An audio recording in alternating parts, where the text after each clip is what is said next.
નમસ્કાર દોસ્તો, સ્વાગત છે તમામ વિદ્યાર્થી મિત્રોનું। આજે આપણે ચર્ચા કરવાના છીએ વનરક્ષક બનવા માટે ખૂબ જ ઉપયોગી પ્રશ્નો જે 50 માર્કનું ભારણ રહેલું છે વન અને પર્યાવરણના પ્રશ્નોનું। તો મિત્રો, આજના આ વિડીયોમાં આપણે આવનારી પરીક્ષામાં પૂછાઈ શકે તેવા 50 માર્કના વન અને પર્યાવરણના પ્રશ્નોની વિસ્તૃત ચર્ચા કરવાના છીએ, જે ખૂબ જ અગત્યના પ્રશ્નો હશે। તો ચાલો દોસ્તો, વિડીયોની શરૂઆત કરીએ। વિડીયોની શરૂઆત કરતા પહેલા તમે અમારી ચેનલ મારું જ્ઞાનને લાઇક, શેર અને સબસ્ક્રાઇબ જરૂરથી કરી દેજો। તો ચાલો મિત્રો, વિડીયોની શરૂઆત કરીએ। આજના આ વિડીયોનો પ્રથમ પ્રશ્ન છે, રાજસ્થાન રાજ્યનું રાજ્ય પ્રાણી? તો જવાબ આવશે સિંકારા। બીજો પ્રશ્ન, સિપકો આંદોલનમાં સિપકો શબ્દ કોણે આપ્યો? તો જવાબ આવશે ચંદી પ્રસાદ ભટ્ટ। ત્રીજો પ્રશ્ન છે, સરગવો એ વનસ્પતિનો કયો પ્રકાર છે? તો ઓપ્શન સી વૃક્ષ। વાંસદા રાષ્ટ્રીય ઉદ્યાનની સ્થાપના ખાલી જગ્યા, તો મિત્રો જવાબ આવશે 1979। ત્યાર પછીનો પ્રશ્ન છે, કેન્દ્રીય બટાટા અનુસંધાન સંસ્થા ક્યાં આવેલી છે? તો જવાબ આવશે શિમલા।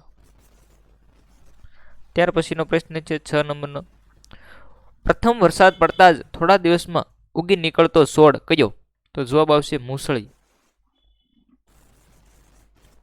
ત્યાર પછીનો પ્રશ્ન, સામાજિક વનીકરણના ભાગરૂપે વન મહોત્સવ ઉજવવાનું કોણે સૂચવ્યું હતું? તો જવાબ આવશે કનૈયાલાલ મુનશી।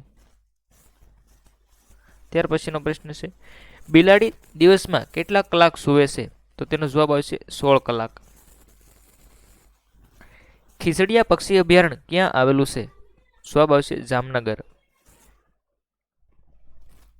ભારતમાં સૌથી વધુ લાખ કયા રાજ્યમાં ઉત્પન્ન થાય છે? તો જવાબ આવશે ઝારખંડ। ઝારખંડમાં સૌથી વધુ લાખ ઉત્પન્ન થાય છે। ડાંગનું જંગલ શેના માટે પ્રખ્યાત છે? તો જવાબ આવશે વલસાડી શાક માટે ડાંગનું જંગલ પ્રખ્યાત છે। શુષ્કોદભિદ વનસ્પતિમાં જોવા મળતા કંટક એ શેનું રૂપાંતર છે? મિત્રો, શુષ્કોદભિદ વનસ્પતિમાં જોવા મળતા કંટક એ શેનું રૂપાંતર છે? તો જવાબ આવશે પર્ણ। કંટક એટલે કે કાંટા। નારાયણ સરોવર અભયારણ્ય કયા પ્રાણી વધુ જોવા મળે છે? નારાયણ સરોવર અભયારણ્યમાં કયા પ્રાણી વધુ જોવા મળે છે? તો જવાબ આવશે સિંકારા। ત્યાર પછી મિત્રો, સિંકારા કયા રાજ્યનું રાજ્ય પ્રાણી છે? પ્રથમ પ્રશ્ન આપણે જોઈ ગયા, રાજસ્થાન।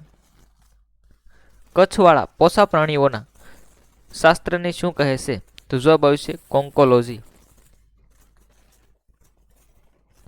GEER ફાઉન્ડેશનનું પૂરું નામ જણાવો, એટલે કે ગીર ફાઉન્ડેશનનું પૂરું નામ જણાવો, તો જવાબ આવશે Gujarat ecological education and research. આ સંસ્થા છે મિત્રો, જે સંસ્થા ક્યાં આવેલી છે? તો કે ગાંધીનગરમાં આ સંસ્થા આવેલી છે। ત્યાર પછીનો પ્રશ્ન છે, સૌથી મોટું શિકારી પક્ષી? તો જવાબ આવશે કોન્ડોર ગીધ। 17મો પ્રશ્ન, અળસિયા વિશે સાચું વિધાન જણાવો, તો તેમાં જવાબ આવશે તે ઉભયલિંગી પ્રાણી છે। ત્યાર પછી 18મો ક્વેશ્ચન, પ્રાણીઓમાં સૌથી જાડી ચામડી કોની હોય? તો જવાબ આવશે વહેલ।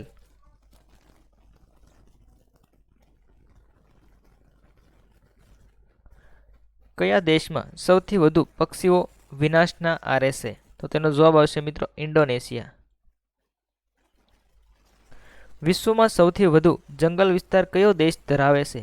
તો કે રશિયા। સીતાફળ એ વનસ્પતિનો કયો પ્રકાર છે? તો મિત્રો સીતાફળનું શ્રુપ કહેવામાં આવે છે સીતાફળને। ગુજરાતની કુલ પ્રાણી સંપત્તિ પૈકી સસ્તન પ્રાણીનું ટકાવારી પ્રમાણ કેટલું છે? તો કે 25%। ગુજરાતની કુલ પ્રાણી સંપત્તિમાં સસ્તન પ્રાણી 25% છે। ઓસ્ટ્રેલિયાનું રાષ્ટ્રીય પ્રાણી કાંગારૂ। મિત્રો, આ પ્રશ્ન તમામ વિદ્યાર્થીઓને આવડતા જ હોય છે। ગુજરાતમાં પેન્ડેડ દેડકા ક્યાં જોવા મળે છે? તો જવાબ આવશે વાંસદા રાષ્ટ્રીય ઉદ્યાનમાં। ત્યાર પછીનો પ્રશ્ન, એકતા વન ક્યાં આવેલું છે? તો કે સુરતમાં આવેલું છે મિત્રો। એકતા વન સુરતમાં આવેલું છે, સુરતના બારડોલી ખાતે।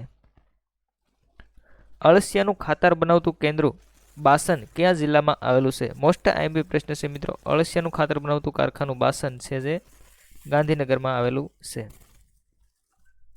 જવાબ આવશે ગાંધીનગર. 27મો પ્રશ્ન, વાતાવરણના કયા આવરણમાં ઓઝોન વાયુ આવેલો હોય છે? તો જવાબ આવશે સમતાપ આવરણમાં ઓઝોન વાયુ આવેલો હોય છે. સવાના પ્રકારનું ઘાસ કયા જંગલમાં જોવા મળે છે? તો કે સૂકા પાનખર જંગલોમાં સવાના પ્રકારનું ઘાસ જોવા મળે છે. કયું પક્ષી અન્ય પક્ષીઓના અવાજની નકલ કરી શકે છે? તો જવાબ આવશે મોકિંગ બર્ડ છે જે અન્ય પક્ષીઓના અવાજનું નકલ કરી શકે છે. નામદાફા અભયારણ્ય ક્યાં આવેલું છે? તો જવાબ આવશે અરુણાચલ પ્રદેશ. રામપરા અભયારણ્ય ક્યાં આવેલ છે? તો જવાબ આવશે મોરબી.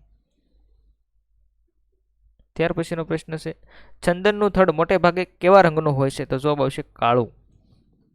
33મો પ્રશ્ન છે મિત્રો, કયું કીટક રોયલ જેલી ઉત્પન્ન કરે છે જે દવામાં વપરાય છે? તો જવાબ આવશે મધમાખી. રોયલ જેલી મિત્રો મોસ્ટ ટાઈમ પ્રશ્ન છે. ત્યાર પછીનો પ્રશ્ન છે, સંદનનું વૃક્ષ કેટલા વર્ષે પરિપક્વ થાય છે? તો કે 15 વર્ષે પરિપક્વ થાય છે સંદનનું વૃક્ષ. ત્યાર પછી કયા સાપને ચંછેડવાથી ઊંધો પડી મૃત્યુ પામવાનો ઢોંગ કરે છે? મોસ્ટ ટાઈમ પ્રશ્ન છે મિત્રો. તો તેમાં સાપ આવશે કોમન રેડ સ્નેક. IUCN નું મુખ્ય મથક? તો જવાબ આવશે ગ્લાન્ડમાં આવેલું છે મિત્રો. IUCN રેડ ડેટા બુક જે બહાર પાડે છે તે. પંજાબ રાજ્યનું રાજ્ય વૃક્ષ? તો જવાબ આવશે સીસમ. 37મો પ્રશ્ન, 38મો, શરીરની લંબાઈના પ્રમાણમાં સૌથી નાની સાંસ કોની હોય છે? તો તેનો જવાબ આવશે મિત્ર નાઇટ ઝાર. ચંદ્રપ્રભા અભયારણ્ય ક્યાં આવેલું છે? તો જવાબ આવશે ઉત્તર પ્રદેશ. 40મો પ્રશ્ન, વાતાવરણમાં કેટલા કિમી સુધી નાઇટ્રોજન વાયુ ફેલાયેલ હોય છે? તો તેનો જવાબ આવશે મિત્ર 130 કિમી. 5 જૂન વિશ્વ પર્યાવરણ દિવસ 2019ની થીમ શું હતી? તો મિત્રો જવાબ આવશે બીટ એર પોલ્યુશન. તો મિત્રો આપણે કરંટને લગતા પ્રશ્નો તૈયાર કરવા પડે છે. 2021ની થીમ શું હતી? તો કોમેન્ટ બોક્સમાં જરૂરથી જણાવજો. ગુજરાતમાં કેટલા અભયારણ્ય આવેલા છે? તો જવાબ આવશે 23. પ્રખ્યાત પક્ષીવિદ ડોક્ટર સલીમ અલીની આત્મકથાનું નામ જણાવો. તો જવાબ આવશે ફોલ ઓફ ધ સ્પેરો. 44મો પ્રશ્ન, વટ સાવિત્રીના દિવસે વ્રત કયા વૃક્ષની પૂજા થાય છે? તો જવાબ આવશે વડ. સામાજિક વનીકરણ કાર્યક્રમ વન વિભાગ દ્વારા ક્યારે અમલમાં આવ્યો? તો ઈસવીસન 1969 અથવા 70. ગંગોત્રી રાષ્ટ્રીય ઉદ્યાન ક્યાં આવેલ છે? તો ઉત્તરાખંડમાં. ભારતનું સૌથી જૂનું પ્રાણી સંગ્રહાલય ક્યાં આવેલ છે? તો જવાબ આવશે ગુજરાતમાં.